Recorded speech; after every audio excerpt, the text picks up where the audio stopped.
Good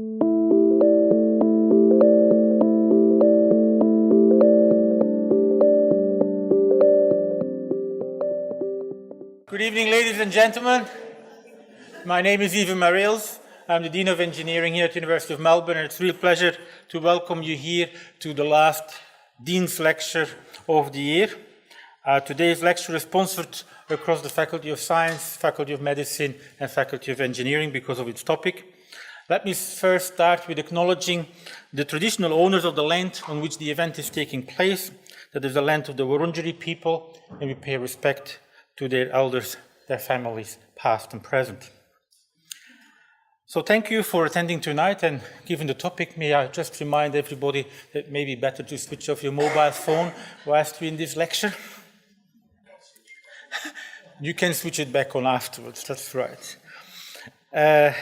I also would like to remind people that tonight we are videotaping, and so when you ask questions, you're automatically going to be recorded, and we'll take your asking question as also a form of presenting consent with being videotaped and audio taped. Let me just introduce Dr. Devra Davis, who doesn't probably need an awful lot of introduction. But Dr. Devra Davis is a visiting professor of medicine at the Hebrew University, Hadassah Medical School, and also in Turkey at the Ondokuz Mayis University. She's an expert studying electromagnetic radiation from mobile phones and wireless transmitting devices at present. She was the founding director of the Center for Environmental Oncology, which was the first such center in the world, and was established at the University of Pittsburgh Cancer Institute. And he was looking at the environmental factors that contribute to cancers. In 2007, she founded a non-profit environmental health trust to provide basic research and education about environmental impact on health hazard. She served as President Clinton's appointee on the Chemical Safety and Hazard Investigation Board in the United States from 1994 to 1999. That was an independent executive branch of the government that investigated all the effects of chemical accidents and how to prevent and mitigate against them. She was also a senior advisor to the Assistant Secretary for Health in the Department of Health and Human Services in the United States, and as such has counseled many leading officials in the United States, United Nations, World Bank, European Environmental Agency, the Pan American Health Organization, and the World Bank. She holds a Bachelor of Science in Psychology, a Master of Arts in Sociology. She has a PhD in Science from the University of Chicago, and she has a Master of Public Health in Epidemiology from the Johns Hopkins University. A lot of degrees. She has also more than 200 publications, and she's been published in Lancet and the Journal of American Medical Associations, which are some of the top journals in the field of medical research. And she, of course, has publications in Scientific American and the New York Times. Devra Davis, we're very pleased to listen to the truth about mobile phone and wireless radiation. All yours, please.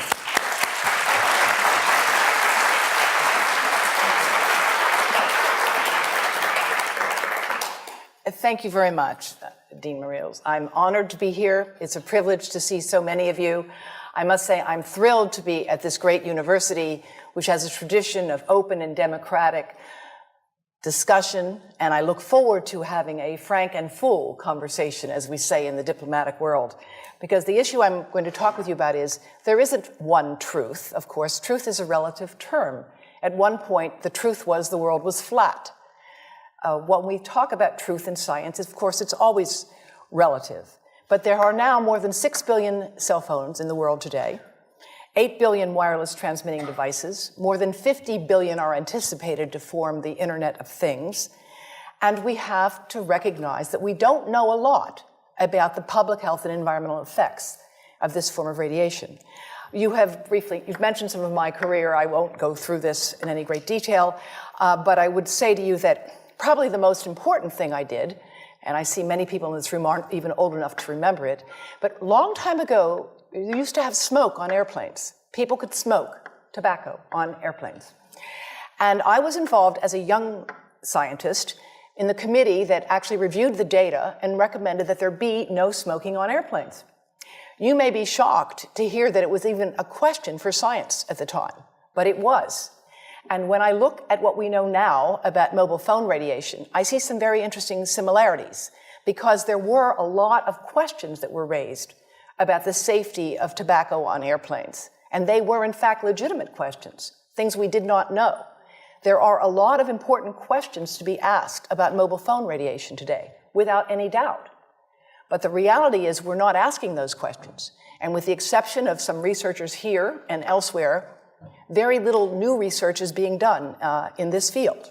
So it's a thrill to be here, because Australia has been a leader in research in the field of electrical engineering and its applications to medicine, doing some of the most exciting work in the world and funded by institutions around the world, including the US Department of Defense. And I've worked at some of the top institutions in the world in science, and so when I first thought there could be something wrong with mobile phones, I actually owned 3 phones at the time. I own 2 now. And everybody has to downsize a bit. And I didn't believe there was a problem, and I thought if there were a problem, I would know about it, because of course I knew all about what was important in science. Well, I was wrong. I liked the fact that I could call people or actually send them messages and expect an answer at all hours of the day, and found it kind of fun in the beginning. And when somebody said to me there could be a problem with this with our health, I said, oh, don't be ridiculous. If there was a problem, I'd know about it. Well, I was wrong. And what I now know is that information is being sent to people routinely to give them safety information. I'm going to ask you to help me out here by looking at how many of you have an iPhone. Now, I assume you didn't all turn them off. So, for those of you who have an iPhone, would you nod, raise your hand again? I'd like you to share with your colleagues. So please go to the settings on your phone, all right? Please take a moment and nod when you've got there. All right? And be prepared to share, all right? Go to settings on the phone. Got there? All right. Now, get to settings. Now go to about. I'm sorry, you have to go to general first. There's a mistake here. You have to go to general. All right? Under general, under settings. Then go to about, which is at the top. You got there? About, yes? Okay. Now you have to scroll all the way down to something you don't normally see, called legal. You got to legal? All right. Now click on RF exposure. Now you can read it later, but it's basically telling you that you need to know that you cannot keep the phone directly next to your body without exceeding the as-tested exposure guidelines. And by the way, the iPhone does it. I happen to know how to find it on the iPhone. I'm just learning the Android system myself. But all smartphones come with some information that basically says, don't keep the phone in your pocket or you will exceed the as-tested exposure guidelines. Now, how many of you knew that before today? Well, this is a very well-informed audience relative to others. I want to thank Telstra because they actually are now giving people this information. And by the way, they're one of the first telecom companies in the world to do this. So I actually think it's a good thing. They're sending this message. How many of you have seen it? How many of you have actually looked at what it said? Well, here's what it says. This is what it says. And like most of you, I found messages like this annoying, but the reality is Telstra is telling you to use a hands-free device to keep a mobile phone away from the head and body to reduce mobile phone exposure. So that's a good thing. But on the other hand, I think that we all need to do better to give people information so that you have knowledge about how to reduce exposure. And I'm going to explain to you why we need to reduce exposure.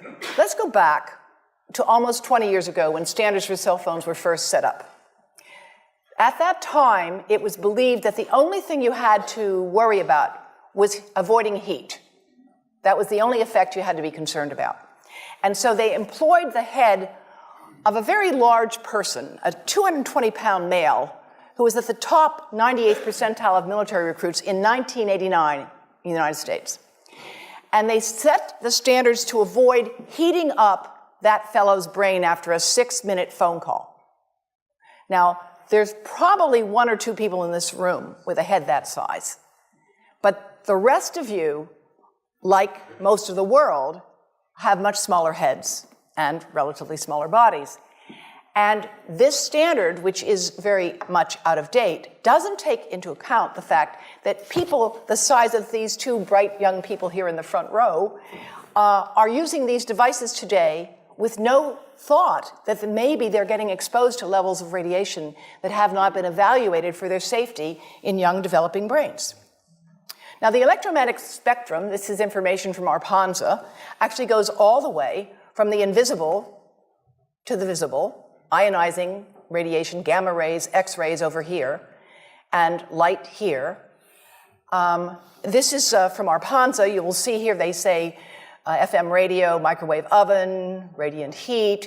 Of course, microwave oven actually happens to be of the same frequency as the cell phone, the mobile phone. The mobile phone and the microwave oven use a very similar frequency. The difference between them is power. The power of the microwave oven is 1,000 watts. And of course, that's power that can heat up a cup of water in maybe 60 seconds. The microwave oven, the mobile phone, the cordless phone, the Wi-Fi monitor, the baby monitor, they all use the same frequency. They differ in power.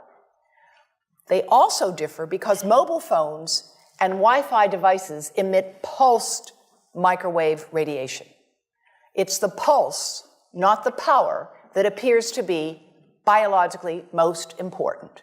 The pulse that is erratic and irregular, like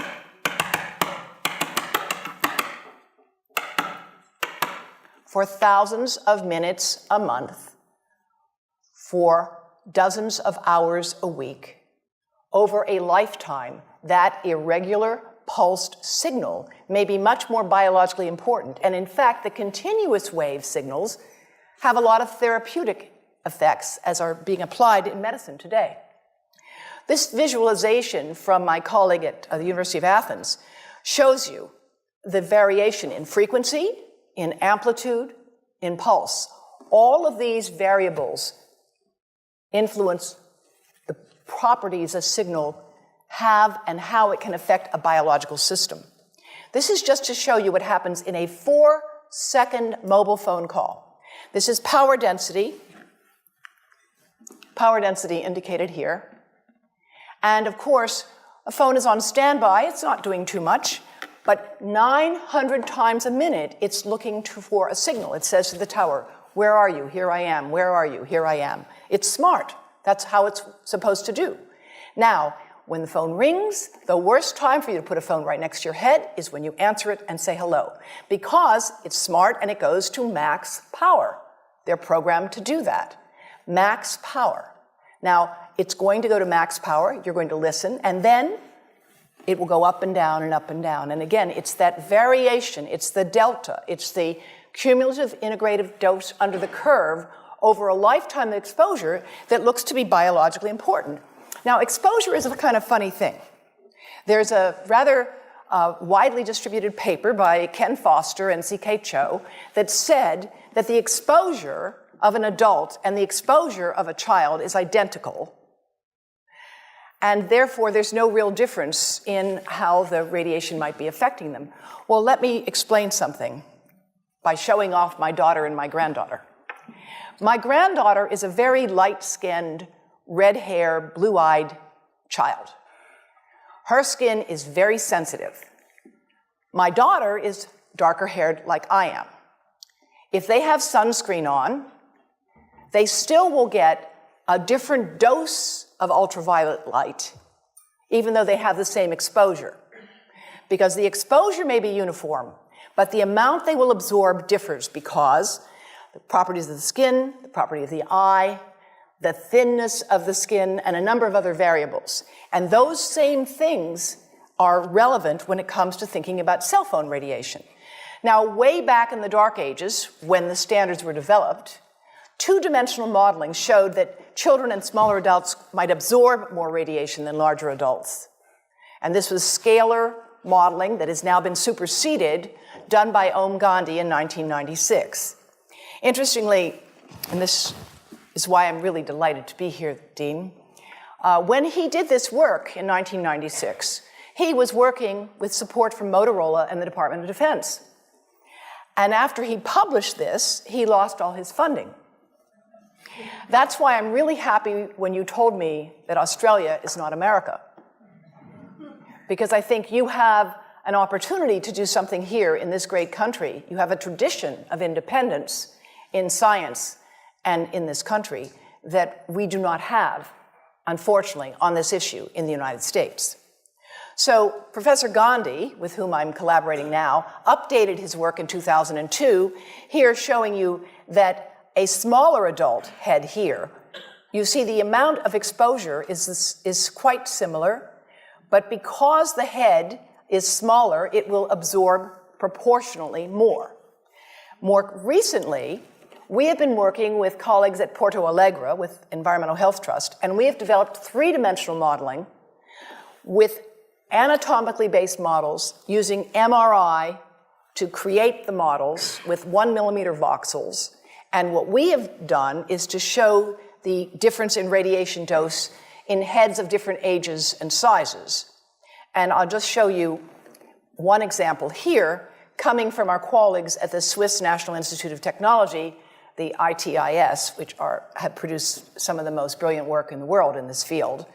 And they have shown here, of course, that there is going to be greater exposure, absorption into a younger head versus an older head. This is another item from their website of target tissue dose for the infant with using a system called the virtual family. Is there anyone here who's worked on the virtual family? Right. It's a really powerful and very sophisticated system that is used today to set standards for medical devices and surgical procedures, but it's not used for mobile phone standards. I find that odd. And I want to show you an example of some of the work that we are doing now that I'm releasing here for the first time. And this is a modeled microwave radiation dose of a 6-year-old with greater levels to the frontal and temporal lobes, eyes and cheek. And watch this here. Now, yellow, white, and red are the hottest, all right? And if you look carefully, you will see it's going into the eye, the nose. Do it again, just so you'll get to see it. And partly into the brainstem. Now, that's just showing you that there's going to be some exposure into that area of a young head. It doesn't tell you that there's any biological effect, right? Now, the next slide is going to show you something that might be of interest to students and faculty here. And that has to do with exposure to the reproductive organs. We call them the gonads, I think you say the testicles, and bone marrow. And look here at the radiation as it gets into the groin area. And that's just from having a mobile phone modeled into the pocket. And this, again, is based on normalized SAR with I think we had a dipole antenna. And there are many different variables you can alter in coming up with this kind of simulation, right? The number of antenna, whether it's GSM, CDMA, whether it's simultaneously operating only one antenna or more than one. But we believe that this is the kind of work that needs to be done and that this institution might be in a position to do it. And my colleagues from Brazil would be happy to share with you the modeling that we have done to date to generate this. But based on this work and other studies that have been done around the world, the United States magazine Consumer Reports recently recommended that nobody keep a phone in their pocket. Nobody. And in fact, if phones were tested in pockets, they would exceed the as-tested exposure guidelines, which is why Telstra has recently issued that advice. Now, when it comes to pregnancy, we're working with Yale University and more than 100 physicians and experts in the United States and around the world who are specialists in pregnancy. And we have been modeling exposure to the head at the end of pregnancy. And at the end of pregnancy, when of course the head, as any woman here knows, is right at the surface, if you're lucky it's at the surface and it's not facing the spine, then you can get the greatest exposure because of course the skin is completely permeable to this radiation exposure. And that's why we've developed the Baby Safe project with colleagues at Yale to advise pregnant women to protect their abdomens from mobile phone radiation, as well as from iPads, which I should add, iPads and other devices are called tablets because they belong on tables. They are tested 20 centimeters away from that big guy that I showed you before. 20 centimeters away. They are not approved to be held in the laps of little children, although millions of kids are having them now in schools because the people involved in educational technology and those involved in public health research are not talking to one another. Because if they were, they would understand that you're giving children a two-way microwave radiating device, and if you must give them such a device for learning purposes, put it on airplane mode so that it's not sending and receiving signals as it does otherwise. Now, this is some new modeling, again, that we've developed with colleagues in Brazil, and we can share with you how we've done it. We first start out with the MRI and create the model with 1 millimeter voxels, and this is quite a bit of work goes into creating this, and here is what it looks like after a period of 6 minutes. And that's really not as bad as it might look because you see the red area only gets partway through the eye of the adult, right? The one that we're really concerned about is this one with the young child. And this is a 3-year-old brain that we modeled. And you see that by the end of that 6-minute call, the peak radiation, yellow and red, is getting all the way into almost both eyes. And again, this is one call, and it's not going to kill anybody. It may not cause any biological effect whatsoever for 1 call or 2 calls or 3 calls. But the question is, what's the cumulative impact of this kind of exposure? How do we evaluate it? How do we study it?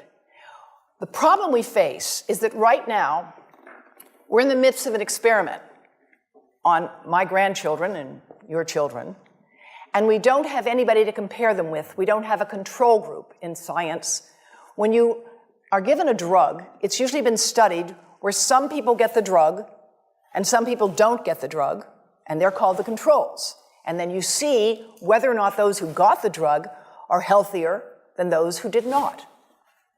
And when you get results, you can conclude, if there is a difference between the exposed and the control group, that your drug has worked. Well, when it comes to mobile phone radiation, we've lost our ability to have a true control group. Even now with young children, more than half of young children today have access to these devices. And I read this morning in the Age that something like 13% of children age 2 can order their own apps. I mean, I find it hard to imagine how a parent would give a child age 2 a device which was allowing them to order their own app. So, where are we with respect to research on infants, toddlers, and young children and pregnancy?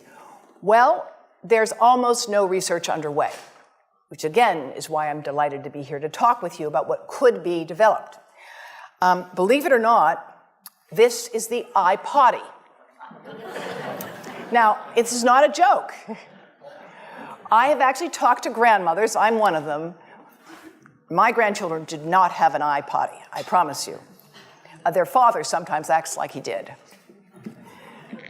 A lot of people today take devices into the bathroom all the time, but there are actually young children who will not go to the potty without their iPad. Does anybody know anybody like that? Any kids? Yes. Is that amazing? And nobody's even thinking about this as what it might mean for radiation exposure. And Parent Magazine called the iPad the best babysitter. I mean, if you need an iPad for a babysitter, you need to rethink having children. I understand giving cranky children something to distract them on a long car trip. But please, put it on airplane mode. Don't think that you're doing something good for your child if you hand them a device and it's a two-way microwave radio. Now, I want to show you something that you may find hard to believe, but of course, anybody who's been around babies lately knows that this is what they do with anything you give them. That's how they learn things. They put them in their mouths. But this is something that you have to watch to believe it.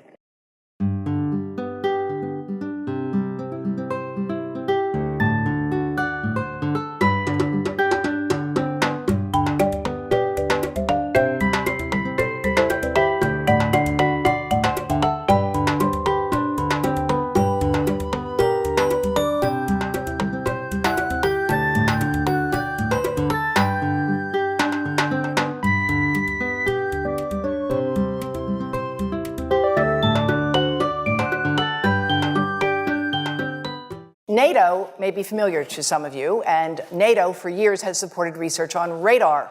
Radar, of course, gave birth to the microwave oven. How many of you know that? Okay, the first microwave oven was called a radar range. The guys figured out that they could cook things with radar, and they thought it was pretty cool. They actually discovered it because when guys would be standing on the deck and it was cold at night, they would warm themselves in front of the radar, and if they had chocolate in their pocket, it would melt. So that's how they decided to figure out what would happen if you beamed radar at things like hot dogs and corn, and soon enough that gave birth to the radar range. But women didn't like the idea of cooking with radar. Guys thought it was pretty cool. So they rekindled the name to microwave. It sounded dainty and more palatable, and nowadays a microwave oven is a staple around the world. Experimental studies have been supported by NATO on radar for years, and one of the laboratories they've supported is that of Professor Nesrin Sahan and her colleagues. And the Environmental Health Trust convened an international conference with her laboratory partners and the Ministry of Health of Turkey in 2011, and I want to show you briefly some of the work that developed from that laboratory. This is showing you cellular damage that occurred in animals that were prenatally exposed to mobile phone radiation that was produced by a computer simulating the mobile phone exposure under controlled conditions, right? So, because you can't really get rats to make phone calls. You've got to model the exposure. And what they did is they measured in, these are your controls that you compare things with, and these were the exposed. Prenatally exposed, just 15 minutes a day for 7 days. Not much exposure. But these are small animals, and they grow within 3 weeks. They reproduce. And what they were able to study was changes in liver malonaldehyde, which is a measure of peroxidation, is a measure of damage to the liver, right? So these animals basically had significant damage to their liver if they had been exposed prenatally compared to controls. Now, another group in Turkey has looked at prenatal effects on the brain and the testis.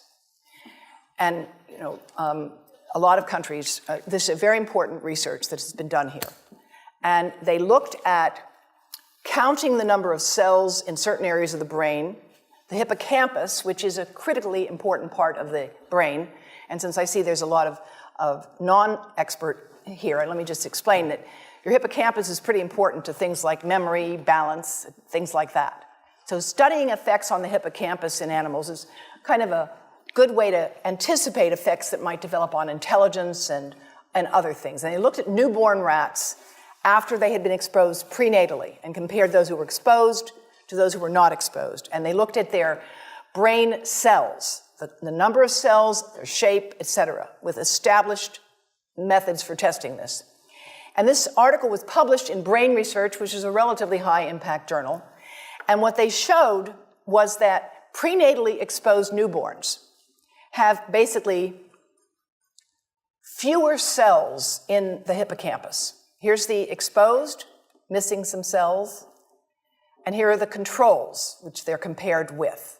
And you can see here that these cells are, there's more of them Here they're more scattered. And in fact, they did another test of memory. Now, how do you test memory in an animal? You don't have them fill out the crossword puzzle. You test memory in an animal with well-established protocols of learning. You teach them to run a maze and get a food reward. And you see how long it takes them to do that. And what they did, it's a radial arm maze. They trained these animals who were starving to get a food reward, right? And after they did that, they then saw how long did it take them to learn this if they had been prenatally exposed to mobile phone radiation. And what they found was that newborns that had been exposed took 3 times as long to find their way out of an experimental maze and made twice as many errors. And this, again, is a statistically valid method for evaluating learning.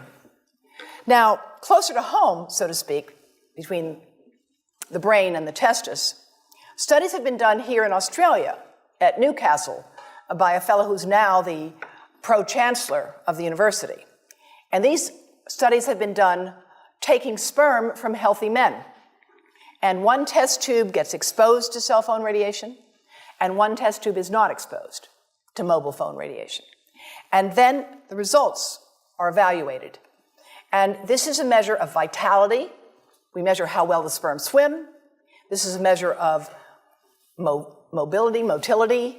This is a measure of mitochondrial DNA damage. They have 3 times as much damage on their DNA if they have been exposed to mobile phone radiation as compared to controls. And now the issue is, why does it take 500 million sperm to make just one healthy baby? It takes a lot of sperm to make a healthy baby. The answer is because sperm don't know how to ask for directions. But they are easy to study. And these research has been done in India, in the United States, at the Cleveland Clinic, and around the world. So many different studies have been done on sperm damage associated with mobile phone radiation that in the 7th edition of the textbook, Biostatistics in Medicine, Stanton Glantz concludes that the evidence linking mobile phone radiation to sperm damage is causal, meaning there clearly is a cause of damage to sperm from mobile phone radiation. Now, we have a lot of uncertainties in this field. The truth is, we have a lot of uncertainties, but not about sperm. There, the evidence has become rather strong, and it's become clear, so clear that the Indian government has issued warnings about this, that clinics that deal with reproductive problems are routinely advising young men to get those phones out of their pockets, recognizing that this is a hidden hazard to healthy reproduction. This is the data from the Cleveland Clinic showing that men who keep cell phones in their pockets the longest have the lowest sperm count. And again, there are many other studies with similar results. So we can debate legitimately the question of brain cancer, and I would welcome an open and honest debate about that question. But when it comes to issues like this, there really is not much to debate. And it's interesting that the research on this issue comes from people who are expert in male fertility, who started to treat men at infertility clinics and noticed that this was a major contributor to their fertility problems. Now, experimental studies have been done also in India to confirm this kind of damage, not just looking at prenatal exposure or early life exposure, but taking middle-aged rats, 70-day-old male rats, that's middle age for a rat, and exposing them 2 hours a day for 45 days to a computer-generated mobile phone signal. And those results show lower testosterone, which is a very important hormone for a male. Men and women both have testosterone, men just need a lot more of it. And also increases of DNA damage as measured by certain enzymes. And the offspring had lower fertility. And this is just to show you, this is a normal testis. You see the boundaries, the cell wall, it looks very nice. And this is after microwave radiation exposure. So there are some pretty stunning images that have been generated in the basic biology literature when it comes to these kinds of effects. Now, the breast. The breast is mostly fat, contains a lot of fluid. Things that contain fat and fluid cook faster in the microwave oven. Now, a cell phone can't cook anything, all right? Mobile phones do not pop popcorn. That was a fraud. They don't make any heat that we know of, otherwise they wouldn't be permitted. But they do go through things that contain fat and fluid. And we are now working at Environmental Health Trust with scientists at the University of California, San Francisco, scientists formerly the president of the American Cancer Society of California, because we are seeing women who keep cell phones in their bras. Has anyone seen a woman put a cell phone in her bra? Hands up, please. Please tell them you've heard now why they shouldn't do that. And here I want to show you our first case report from 2009, and we now have many more. This was a Chinese-American woman who used her cell phone 4 hours a day in her bra for 10 years while she was driving. Now, and you drive with a phone on your body. The phone is smart. It's going to go from one tower to another, and it's going to say, here I am, where are you, here I am. And it's going to be going to max power each time it moves from one cell tower to another. And there it was right next to her chest. And the tumors that developed right under the antenna of the phone. Unusual tumors. Well, you know, that's a very good question. Does it apply to males who would put the phone in their breast pocket? We actually have cases now of men with unusual skin cancers or unusual growths where they've kept their phone in one place. And again, if they were phones would not be past testing approval if they were to do that. Male breast cancer is very rare, very, very rare. But we are seeing some reports of cases. And here, unfortunately, this is an MRI of a young woman, very brave young woman named Tiffany France. When she was 21, she's now 22, she developed metastatic breast cancer. This is metastases into her chest wall right here.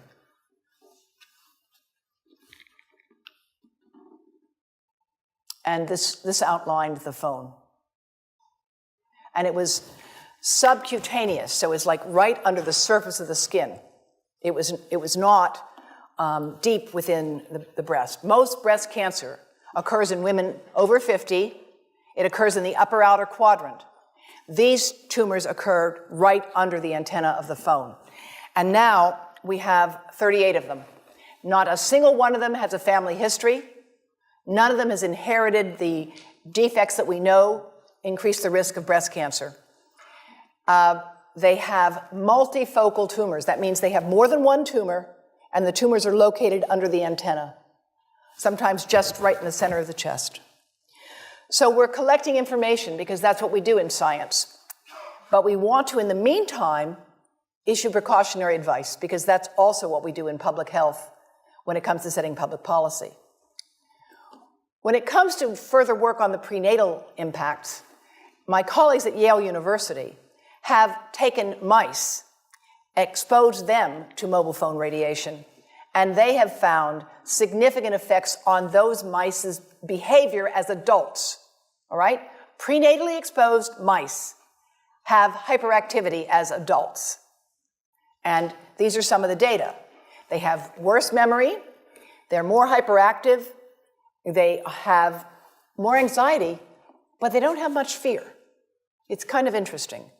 And because of that, that is why we've developed the Baby Safe Project, working with colleagues at Yale University and around the world.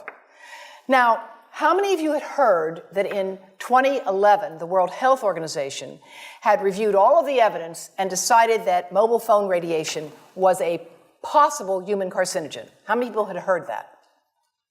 Okay. It's interesting that that information isn't more widely known, and we can explore the reasons for that perhaps at a later time. But the fact is, the group that reviewed this evidence for the World Health Organization looked at all the evidence at the time in 2011. And At that time, they said it's important to conduct additional research and it's important to take pragmatic measures to reduce exposure. Now, that's why it's wonderful that Telstra is giving this advice, but we are not conducting additional research. And in fact, the World Health Organization itself is no longer conducting a leading study on brain cancer and mobile phones. Environmental Health Trust, the organization that I head, published an article in 2013 saying that we think that mobile phone radiation is a probable human carcinogen. And I want to show you briefly the reasons why we reached that conclusion. These are studies published since the World Health Organization IARC review in 2011. So these are newer studies. Here, Hardell from Sweden and Serenat from France. And what these are showing you is that the relative risk of developing brain cancer with more than 1,640 hours of lifetime use of a phone is almost 3 times higher compared to people who did not use mobile phones. Now I know this seems like very confusing. These numbers don't make a lot of sense to many of you, but really the way you get these numbers is it's like waiting for the grass to grow. You study people who have brain cancer and you compare them with people who don't have brain cancer, but they're otherwise similar. They're your controls, and you compare the people with brain cancer to those who don't have the disease, and you ask, well, do you remember whether you talked on the phone? It's not a very precise science.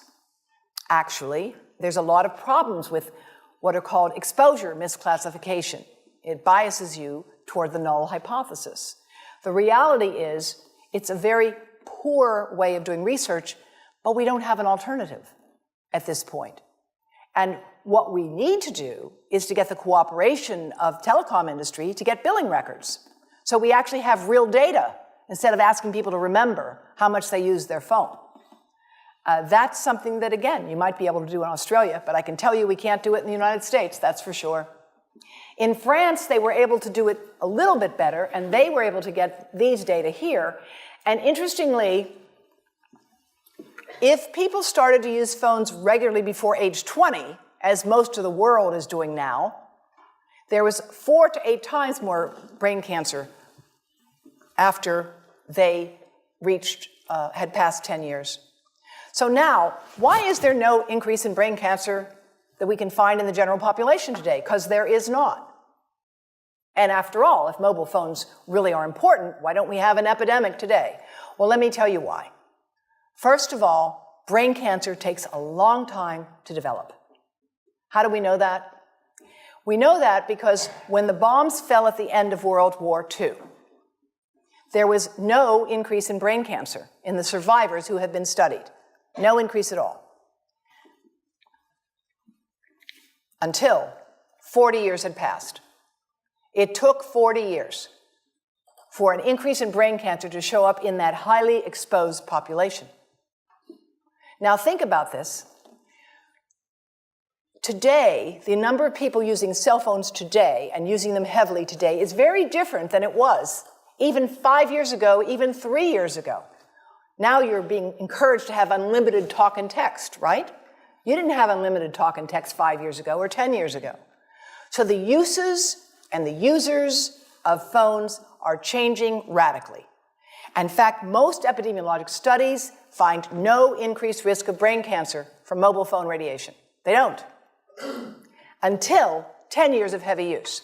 And by the way they define a cell phone user in these studies, I'm not making this up, is somebody who makes 1 call a week for 6 months. Yes, yes. 1 call a week for 6 months. That was the definition in these studies, which, by the way, don't find any increase. All right? So I'm not saying this to say that they did a bad job. I'm saying that we are challenged here with how do you do a study of something that's rapidly changing while you're studying it.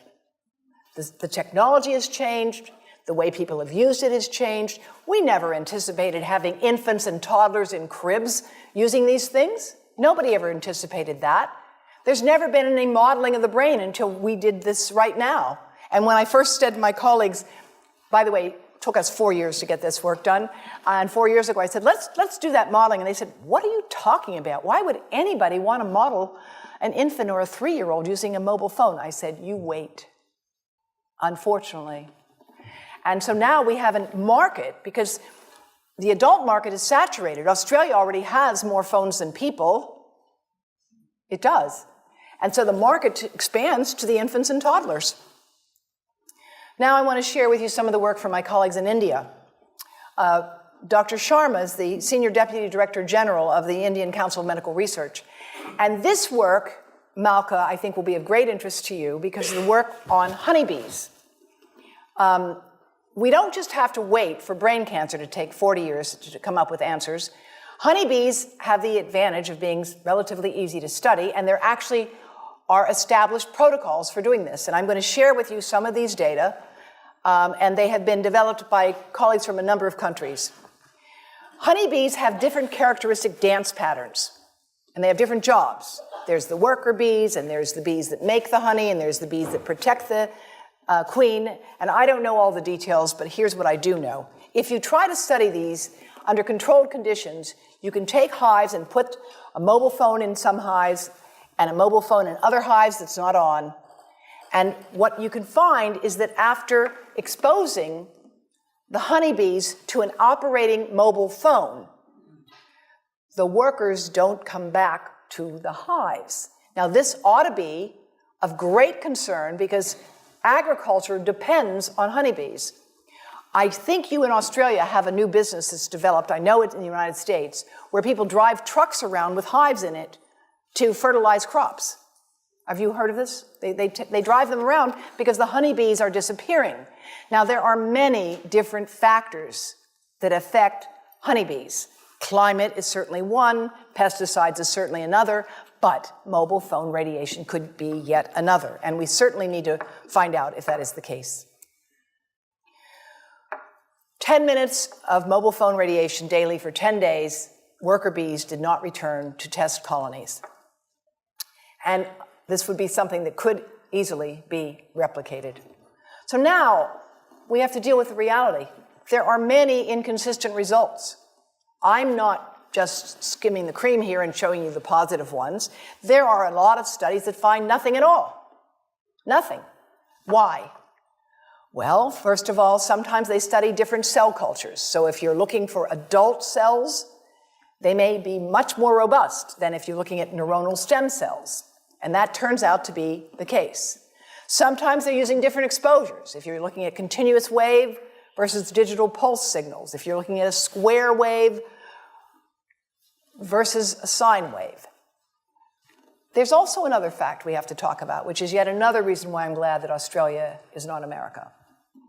Sponsored research, this is to put it politely, can induce publication bias. Another way to say this is that where you stand on an issue depends on where you sit and who's bought your chair.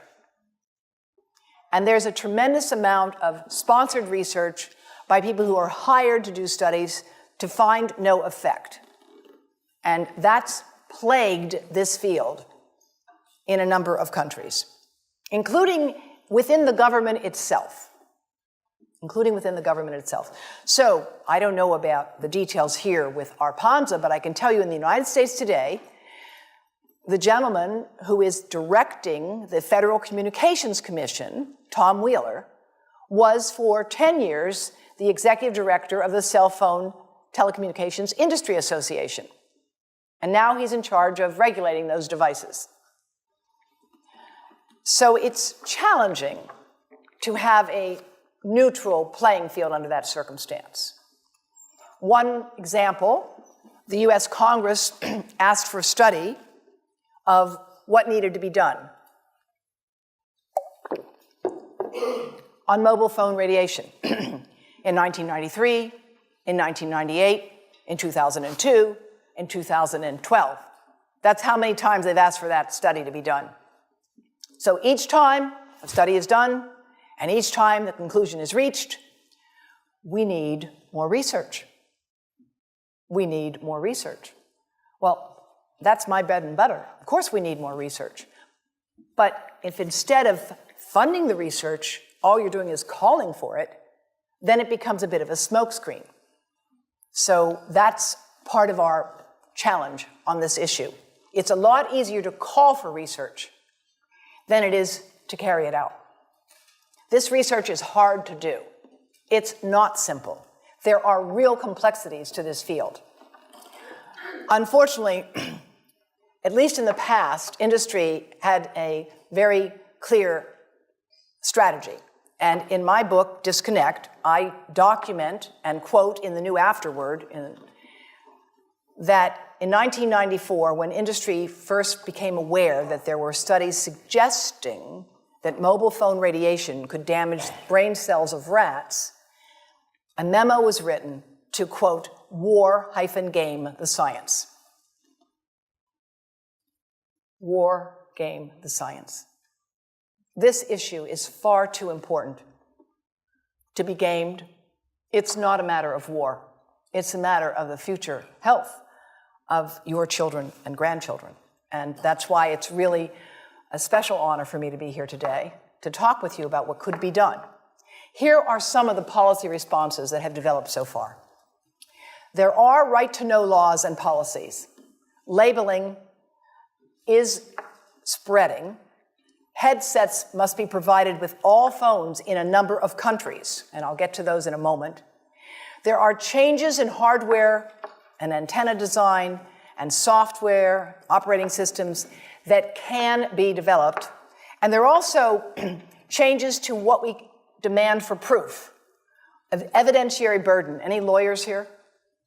Right. So the evidentiary burden that's being required for proof of harm is changing.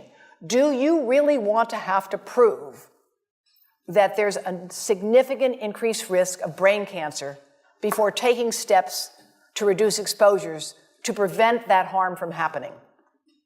That's really the question. How much evidence do we need before taking precautionary steps? And that's what brings me back to my days at the National Academy of Sciences when we seriously looked at the evidence on passive smoke and airplane travel. We only finally took steps to act when it became clear that children of smokers were hospitalized more often. That was the evidence that we had to have. And I would suggest that at this point, we should be able to do better as a civilization. We start with, we need standardized ways to evaluate things. There is no standardized metric. That's something you could develop, at this school in particular.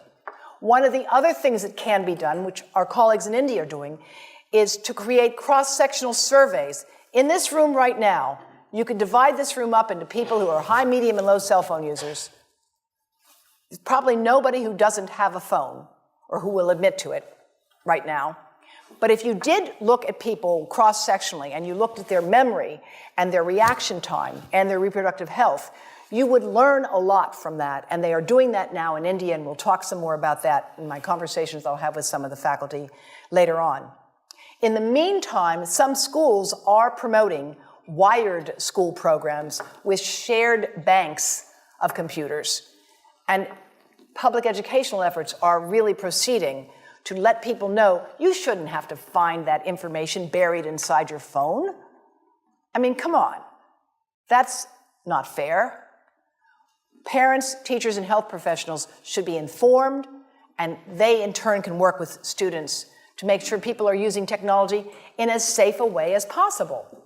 Now, here's some of the other policies that have been developed. In France, there's a ban on advertising to young children, under age 12, by the way. All cell phones have to be sold with earpieces.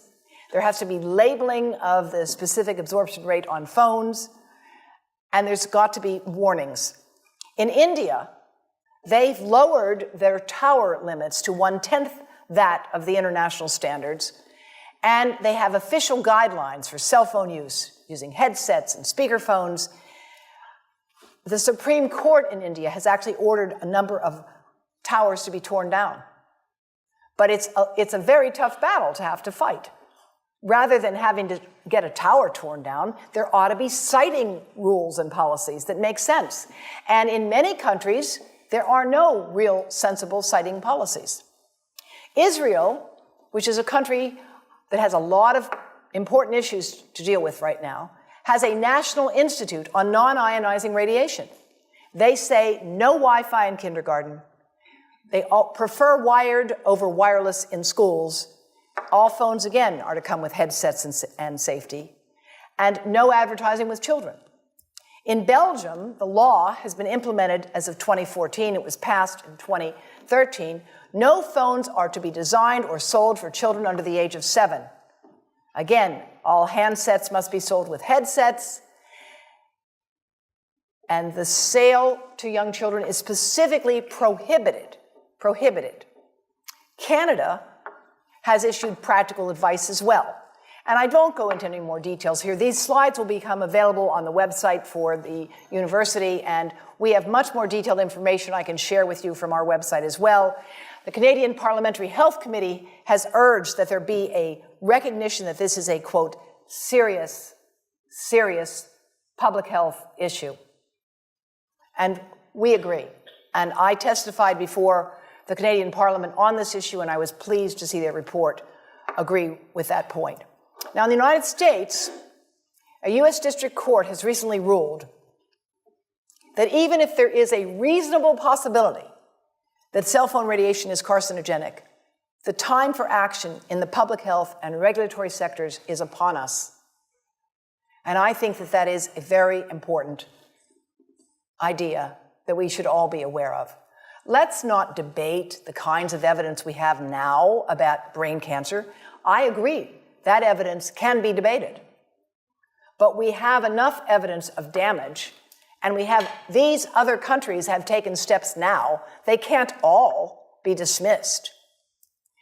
Berkeley, California has unanimously passed the cell phone right to know law. It's called an ordinance, requiring notification that if you carry your phone in your pants or shirt pocket or tucked into a bra when the phone is on, you may exceed the federal guidelines for exposure to RF radiation.